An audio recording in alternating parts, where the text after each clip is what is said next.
I stand in our living room, the polyester of my graduation gown making my skin itch in the June heat. The ceiling fan whirs overhead, stirring the air but providing little relief. Across from me, Lauren adjusts her cap, our tassels swinging in unison identical in appearance, yet worlds apart in significance. Girls, look this way. Mom's voice rings out with practiced enthusiasm as she positions her camera. But her eyes, I notice, linger on Lauren a beat longer, the familiar warmth reserved for my sister alone. The living room has been transformed into a shrine of academic accomplishment. Cream and gold streamers hang from the ceiling, and a large Congratulations Graduates banner stretches across the fireplace mantel. I can't help but notice how the decorations cluster more densely on Lauren's side, as if gravity itself favors her. Dad places his hand on Lauren's shoulder, squeezing it with pride. "My girls," he says, but his palm doesn't reach for me. I stand slightly apart, as I have for most of my life, connected by blood and circumstance, separated by everything else. Our relatives and family friends mill about, filling plates with catered food and offering congratulations. Aunt Rebecca catches my eye from across the room and gives me a genuine smile. At least someone sees me. "All right, everyone." Dad claps his hands, drawing attention. "Time for the gifts." The chatter dies down as Dad wheels in a large box wrapped in gleaming silver paper with an enormous red bow. My heart quickens despite myself. After years of disappointment, I still harbor that childish hope. Maybe today will be different. Maybe graduation will finally be the equalizer. "This one's for Lauren," Dad announces, beaming as he places the massive package in front of my sister. Lauren's hands fly to her mouth in a theatrical gasp that seems rehearsed. She tears at the paper with practiced excitement, revealing a smaller box inside. When she opens it, she lets out a squeal that makes my ears ring. "Car keys?" She jumps up and down. "You didn't." "We did," Mom says, glowing with satisfaction. "It's parked right outside." The guests collectively move toward the large bay window. Outside sits a gleaming white Mercedes-Benz with a massive red bow on the hood. The class, Dad explains to our uncle, loud enough for everyone to hear, ran us about 55,000, but nothing's too good for our star. The impressed murmurs ripple through the crowd. I stand frozen, still waiting, still hoping. And for Violet, Dad says, almost as an afterthought. He reaches into his jacket pocket and pulls out a simple white envelope. The room quiets as he hands it to me. It's too light for a set of car keys, too light for anything substantial. Still, I accept it with steady hands, carefully opening the seal while every eye in the room watches. Inside is not a congratulatory card, not a check, not even a gift certificate. It's a bill, itemized in my father's precise handwriting. 4 years of car insurance, $8,400. Contribution to household utilities, $7,200. Computer equipment, $5,500. Miscellaneous family expenses, $8,900.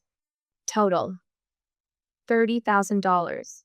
"We thought you'd appreciate this approach, Violet," Mom says, her voice drooping with false sincerity. "You've always been so practical." The room spins slightly. I stare at the numbers, each one a confirmation of what I've always known but never wanted to believe. My trembling fingers betray me, though I fight to keep my face composed. A memory flashes. Christmas morning, age 10. Lauren unwrapping the latest gaming console while I received sensible clothes for school. My parents explaining that some children need extras to thrive, while others are naturally self-sufficient. Another flash. 15 years old, teaching myself coding from library books in my bedroom. The sounds of my parents driving away to attend Lauren's debate tournament echoing in my ears.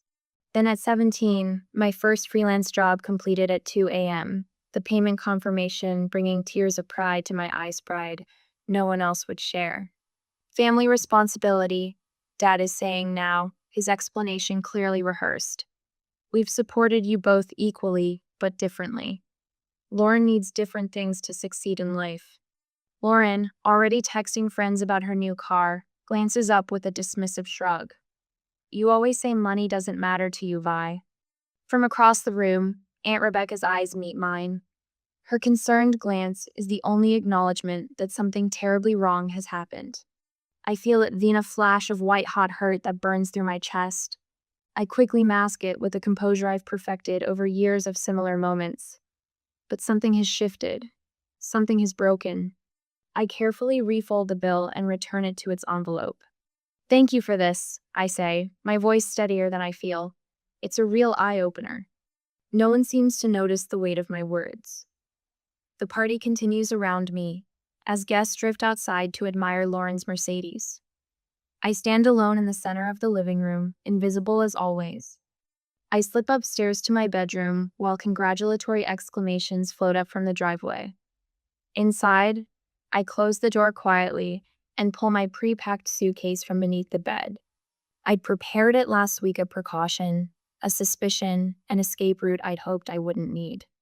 As I place the last few items inside, I hear Lauren revving the engine of her new car, the sound of freedom that was given to her, while I am expected to pay for the privilege of having existed in this house.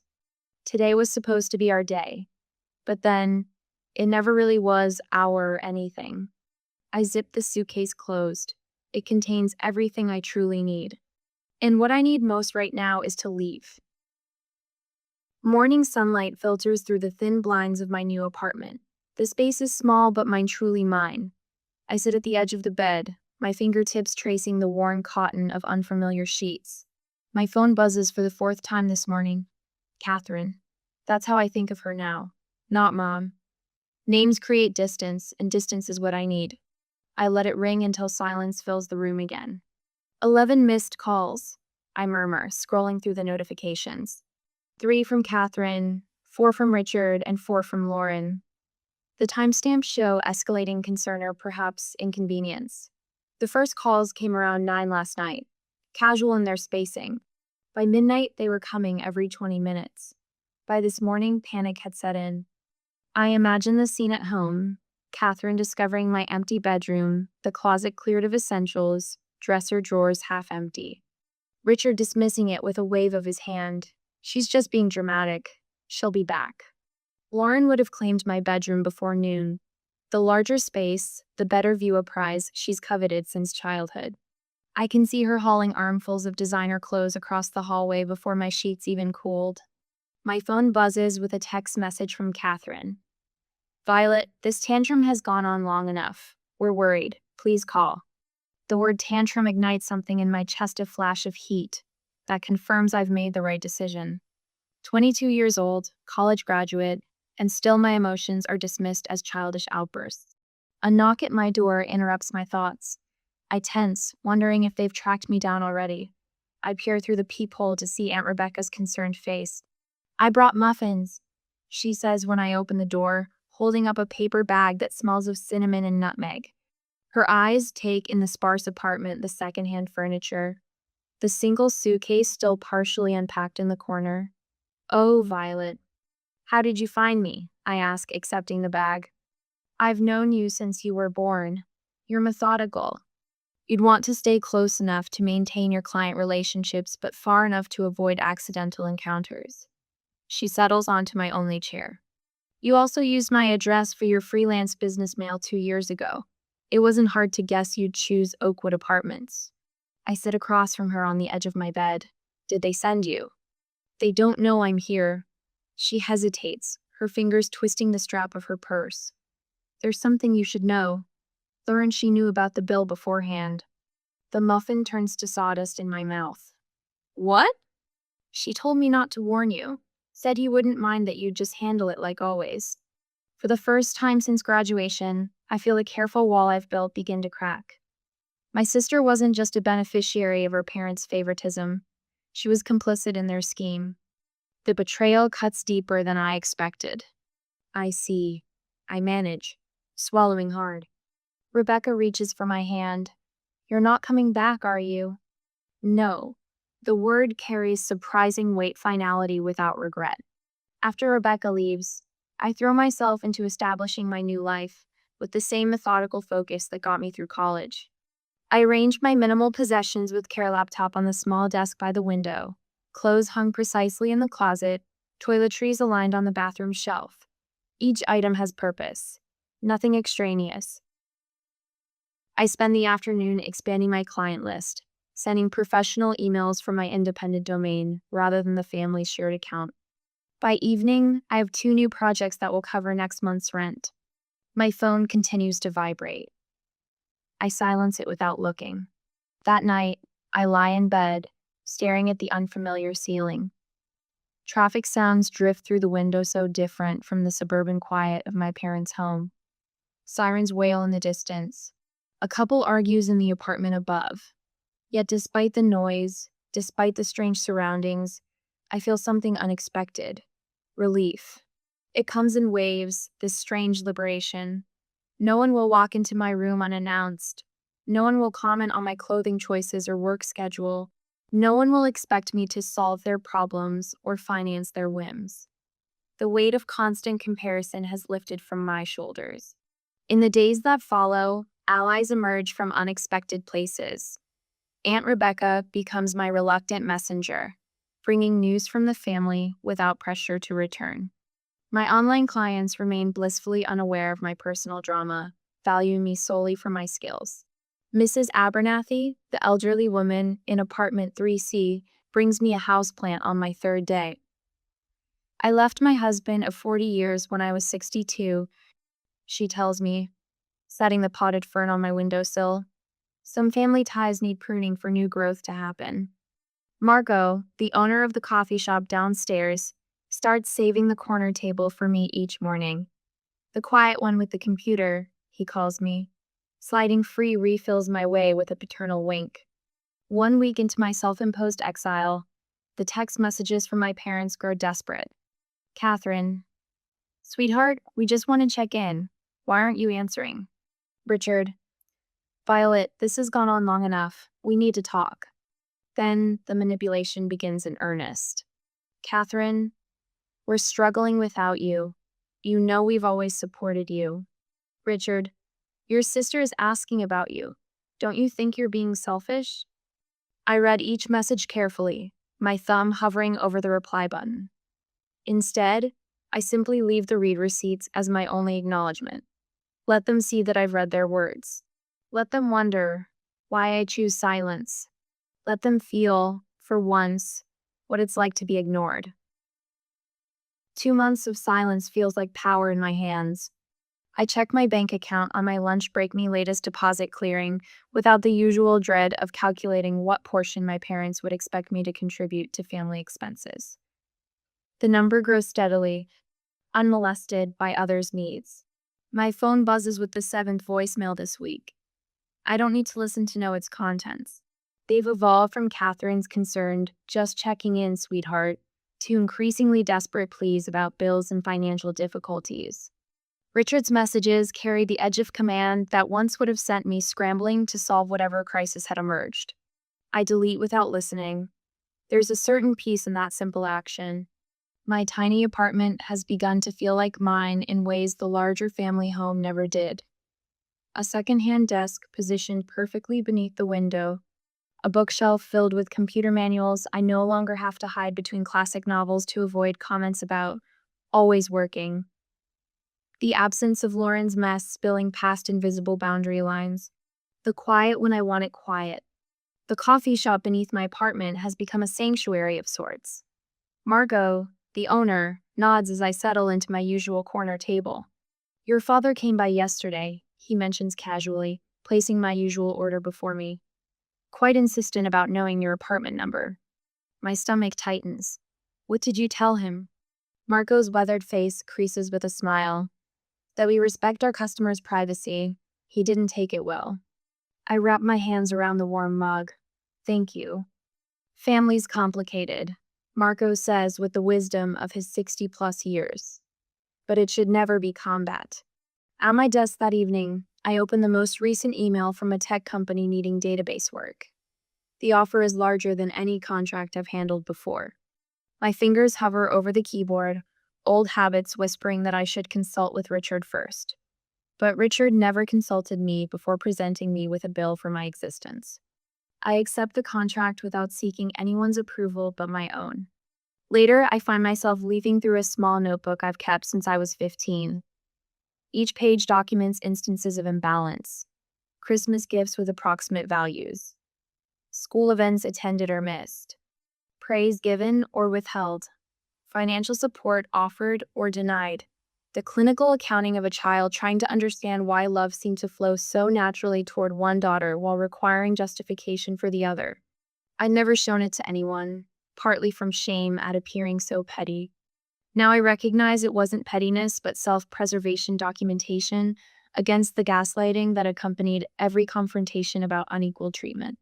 You're exaggerating. We support you both equally, just differently. Lauren needs more encouragement to succeed. The knocking startles me.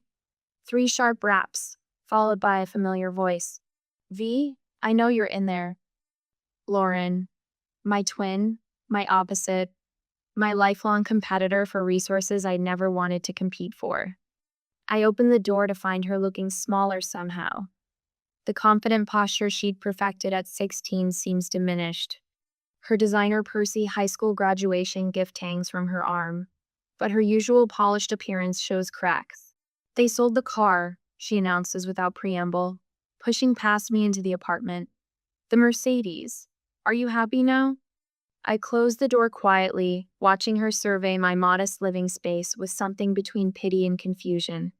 Why would that make me happy? I ask, genuinely curious about the workings of her mind. Because you were jealous. She drops onto my secondhand couch. You always were. I wasn't jealous of the car, Lauren. I was hurt by what it represented that they'd spend $55,000 on you while handing me a bill for $30,000. Her eyes flicker with something perhaps the first glimmer of understanding. They sold it at a loss, she continues. $17,000 down the drain. Dad says it's your fault they had to act so desperately. A strange calm settles over me. Now you know what it feels like. What feels like? To have something taken from you. The words land between us with physical weight. Lauren's expression shifts, comprehension dawning in slow, painful increments. They're really struggling, Vi, she says, her voice smaller. The credit card bills were higher than they let on. Dad says they were counting on your savings. My savings? I interrupt, the calm fracturing slightly. The money I earned teaching myself coding while you were at debate tournaments they drove you to? The money I made at night after finishing the chores they assigned primarily to me? That savings? Lauren examines her manicured fingernails. They said you owed. I know exactly what they said. They've been saying it my entire life without speaking the words directly. My purpose was to make everyone else's life easier. A knock at my door interrupts whatever Lauren might have replied. When I open it, Aunt Rebecca stands there, a small box in her arms. I salvaged what I could, she says, glancing past me to see Lauren. Oh, I didn't realize you had company. Just my sister, I say, taking the box.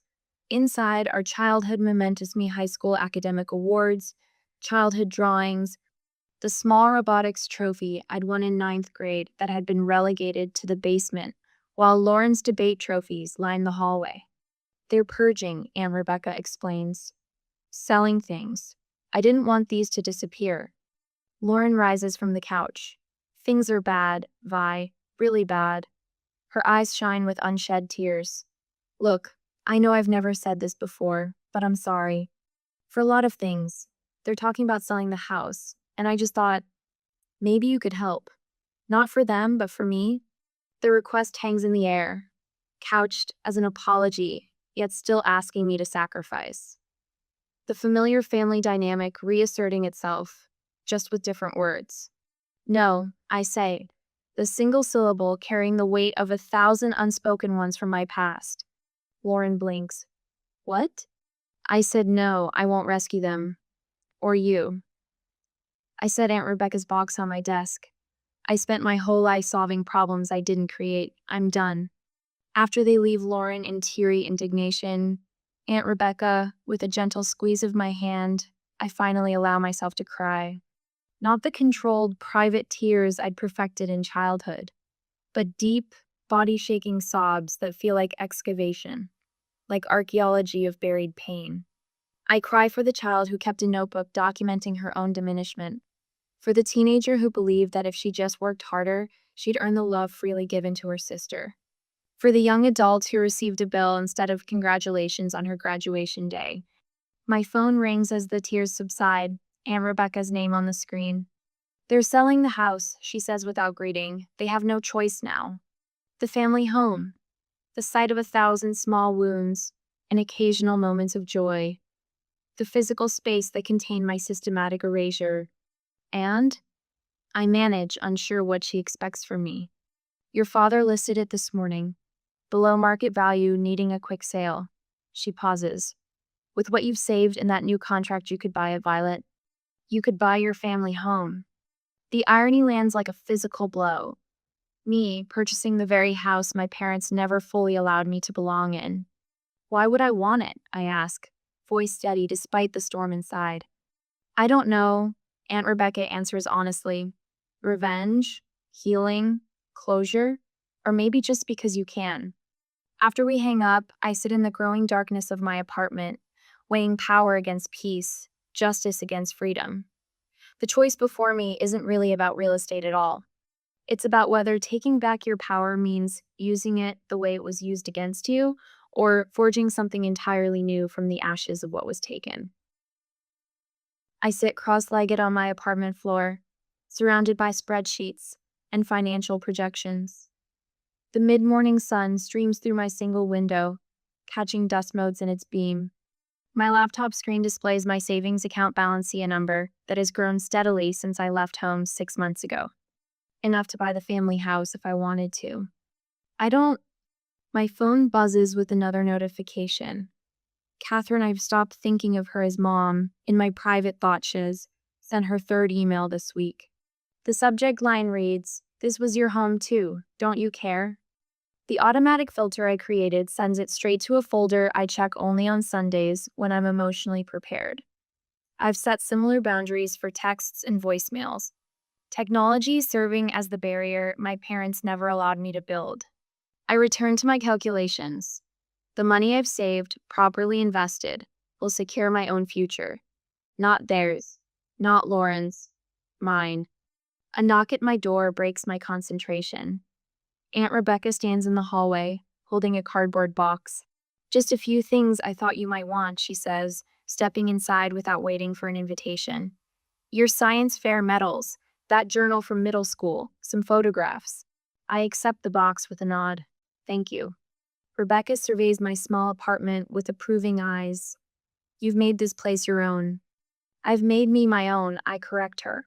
She settles onto my secondhand couch. "They're selling below market value. The realtor says they're desperate to close quickly." I don't respond. We've established rules about these conversations. She can share information, but I won't discuss my reactions or plans. "Richard's been trying to spin a story around town," she continues, her voice measured. "That you abandoned the family when they needed you most." Something flickers in my chest, not hurt, but a cold anger. And it's backfiring spectacularly. A hint of satisfaction crosses her face. "Mrs. Holloway at church cornered me last Sunday. Said she always noticed how they treat you differently. How at your high school graduation party, they spent 20 minutes praising Lauren's B+ in calculus while never mentioning your scholarship." I look away. People notice more than you think they do. The Crawfords dropped Catherine from their dinner party circuit. The Hendersons are suddenly busy whenever Richard calls. She leans forward. "The community's choosing sides, Violet, and they're not choosing them. I never asked for that." "You didn't have to." Rebecca straightens a stack of books on my coffee table. "The truth has a way of emerging." 3 days later, Marco waves me over to a corner table at his coffee shop. His daughter Elisa slides a freshly baked scone across to me. "On the house?" she insists, her protective instinct matching her father's. "Your parents made quite a scene at the farmer's market yesterday," Marco says, keeping his voice low. "Richard blamed Catherine for allowing you to leave. She blamed him for the car purchase. Very public, very ugly." I focus on breaking my scone into precise, even pieces. "Richard doesn't look well," Elisa adds. Gray. Thin. My mother says it's stress. I don't respond. Their health isn't my responsibility anymore.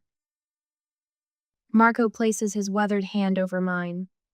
3 new clients called asking for your consulting services. Word's getting around about your work.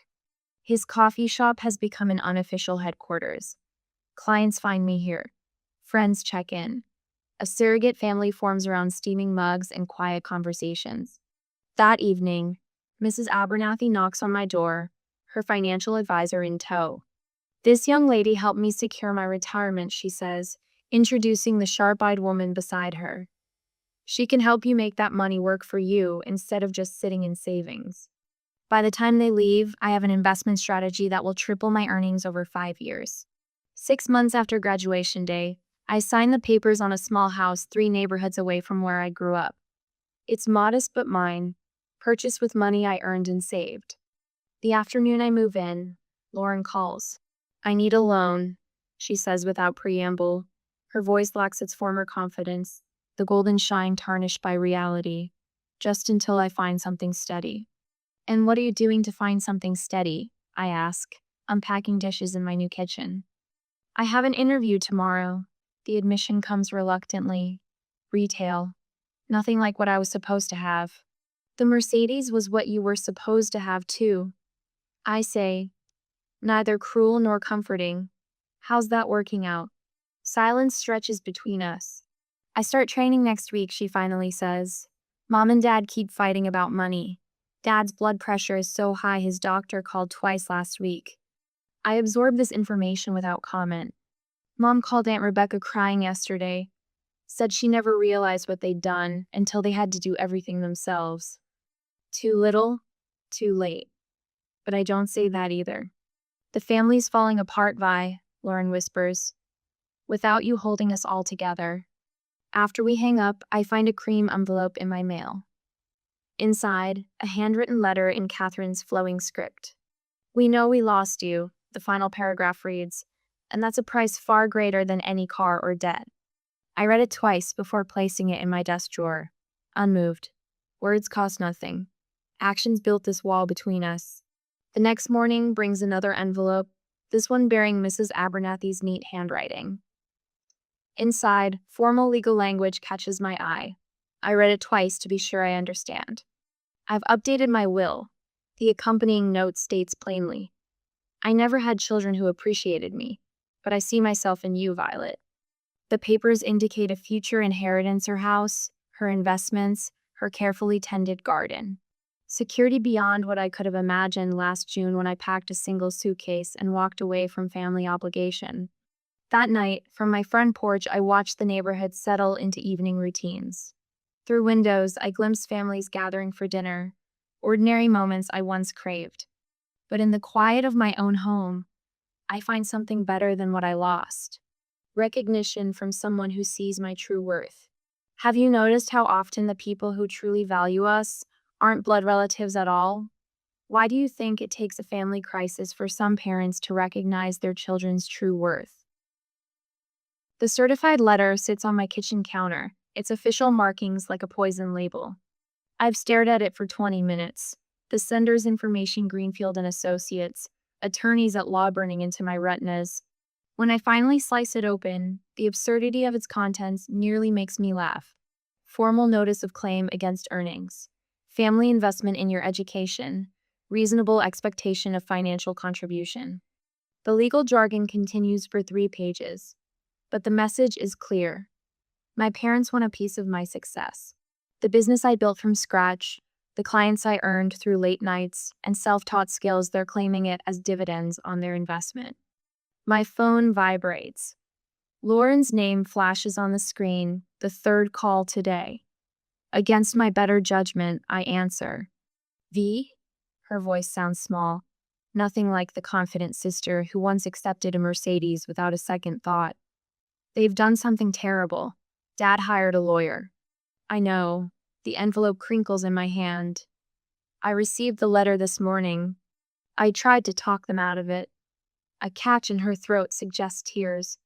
They're telling everyone you abandoned us, that you owe them. I close my eyes, not surprised, but still feeling the sting. And what do you think, Lauren? The silence stretches between us like a tightrope. I think they're desperate, she finally admits. The house is gone. Dad's credit is ruined. They're living in a 2-bedroom apartment off Mapleton Road.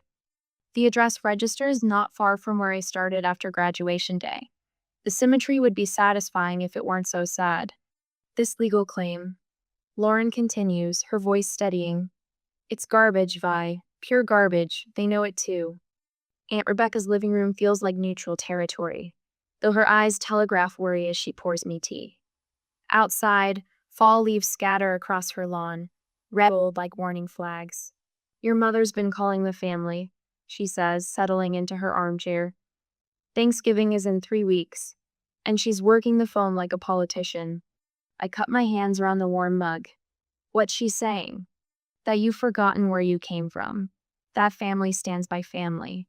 Rebecca's mouth tightens. Your cousin Michael asked if that was the same family that handed you a bill on graduation day. A small satisfaction warms my chest. Words getting around. Yes, well. Rebecca adjusts the throw pillow, avoiding my eyes. People are taking sides, Violet. Your father's sister isn't speaking to me because I wouldn't condemn you at church. She pauses.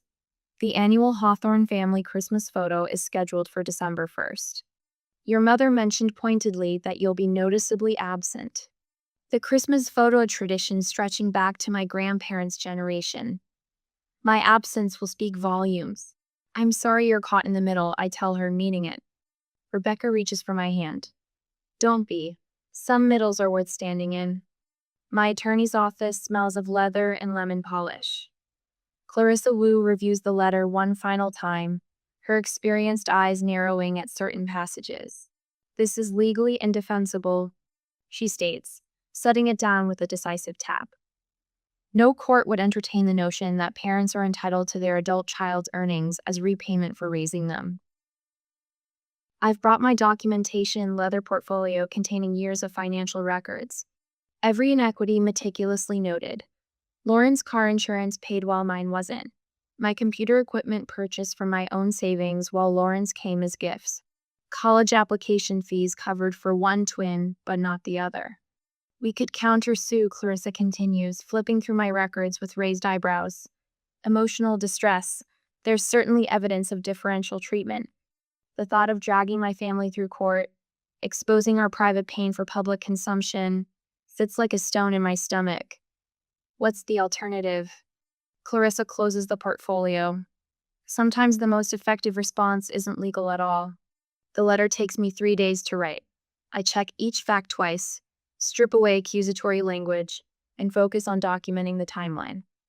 No editorializing, just events. When I attach a copy of the graduation bill, $30,000 of itemized family expenses, the narrative needs no embellishment. I send it to my extended family, my parents' close friends, and the church community that has been my parents' social circle for decades. The final paragraph offers Lauren assistance with job searching and career counseling, should she want it. I don't send it to hurt them.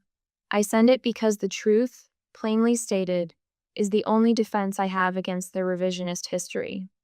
The responses come like rainfall after drought, first a few drops, then a downpour. Aunt Rebecca calls to tell me my father's brother, always their staunchest ally, asked them point blank about the bill at Sunday dinner. Your mother couldn't look him in the eye, she says. She excused herself and cried in the bathroom for 20 minutes. Lauren texts that the lawyer has withdrawn the claim. No explanation given, just a formal letter of disengagement. At the grocery store, I run into Mrs. Peterson from my parents' church. She squeezes my arm and whispers, "We had no idea, dear, no idea at all." She slips me a Thanksgiving invitation before hurrying away. The power has shifted. Not because I sought revenge, but because I finally stopped protecting them from the consequences of their actions. Aunt Rebecca's Thanksgiving table gleams with polished silver and crystal glasses that catch the afternoon light. I smooth my dress forest green, simple but elegant hand, help her arrange name cards for the 12 guests. Are you sure about this? She asks, placing my card at the head of the table, opposite from where my parents will sit. I'm sure. My voice is steadier than I feel. Guests began arriving: cousins, Rebecca's friends, Lauren. My sister freezes when she sees me, then rushes forward, her embrace awkward but genuine. "I didn't know you'd be here," she whispers, her eyes scanning my face. "I should have seen it, Vi. All those years, I should have seen how they treated you." I step back, studying the sister who once accepted my invisibility as the natural order. "What changed?" Lauren's eyes fill. "They did it to me too. Once you were gone and couldn't be the responsible one anymore, they expected me to fill your role." She wipes at a tear. "I'm so sorry, Vi. I didn't leave to hurt anyone, Lauren." I tell her, the truth simple but powerful. I left to save myself. The doorbell chimes. Rebecca glances at me, and I nod. She disappears into the foyer, and murmured voices drift in familiar cadences that once defined my world. My parents step into the dining room. Catherine's hand flies to her mouth, her eyes widening in shock. Richard stops abruptly, his face draining of color as if he's seen a ghost. I continue slicing the turkey, my movements deliberate and calm. "Happy Thanksgiving," I say, meeting their eyes directly for the first time in over a year. "Please sit down." I stand in my home office, fingers tracing the award plaque from last month's Business Journal feature. Self-made success gives back. 2 years have passed since graduation days, since I walked away with nothing but a suitcase and a bill that quantified exactly what my family thought I was worth. The letterhead of the scholarship foundation I established catches my eye: 5 students this year, all self-supporting through college, each receiving what I never did, recognition of their resilience. Next to it sits a local newspaper with my photograph. The mentorship program for young adults from difficult families has garnered community attention. Not the revenge I once craved, but something better. Redefinition. My Christmas tree stands in the corner, each ornament chosen with purpose. A handed angel from Mrs. Abernathy, a delicate glass teacup from Aunt Rebecca. No random accumulation, just carefully chosen pieces reflecting actual connections.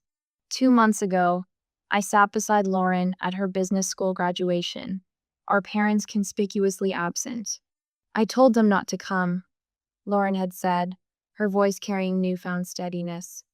"Today I wanted family who's proud of me for the right reasons." The housewarming gathering last weekend still lingers in my memory, the chosen family that fills my larger home with genuine warmth. Aunt Rebecca arrived with the family quilt tucked under her arm. "This belongs with you now," she said, placing it in my hands. "Some traditions are worth keeping, even when others aren't." Lauren stood awkwardly in the corner until Mrs. Abernathy took her arm. "I'm officially adopting your sister," my elderly neighbor announced with characteristic bluntness. "It's never too late to find the family you deserve." Lauren's eyes met mine across the room, her smile tentative but real. On my bookshelf sits the journal my therapist encouraged me to keep, tracking progress rather than grievances. In yesterday's session, we discussed the difference between forgiving and forgetting. "The graduation bill stays framed on my wall," I told her. "Not as a reminder of hurt, but as a reminder that I chose something better." 2 Christmas cards sit on my sideboard. One from my mother, her handwriting softer somehow, less demanding. Inside, a note about her therapy sessions, and a request not a demand call when I feel ready. The other from my father, formal and distant, with a gift card that feels like an attempted transaction rather than connection. I place them both in my desk drawer, neither accepted nor rejected. Some relationships heal at different rates, some never do.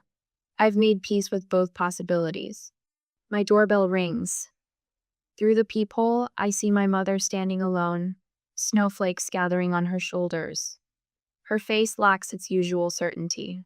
"I was in the neighborhood," she says when I open the door, an obvious lie given the 30-mile drive from her apartment. I don't expect anything. I just thought, maybe we could talk? I study her face, searching for the manipulation that once characterized our every interaction. Instead, I find something unfamiliar: humility. "I can offer coffee," I say, stepping aside. Nothing more. As she passes my study, her eyes catch on the framed bill hanging prominently on the wall. She flinches but says nothing. It reminds me to value myself when others don't, I explain quietly. Later, I sit in my small garden as evening falls, watching my breath form clouds in the cooling air. My phone screen illuminates with messages. The group chat with Marco and Doctor, Sophia about weekend plans, Lauren confirming our sister weekend at the lake, a tentative text from my mother about her next therapy session. Nothing from my father. And that's okay too. I wrap myself tighter in Aunt Rebecca's quilt and whisper the truth it's taken me 2 years to learn.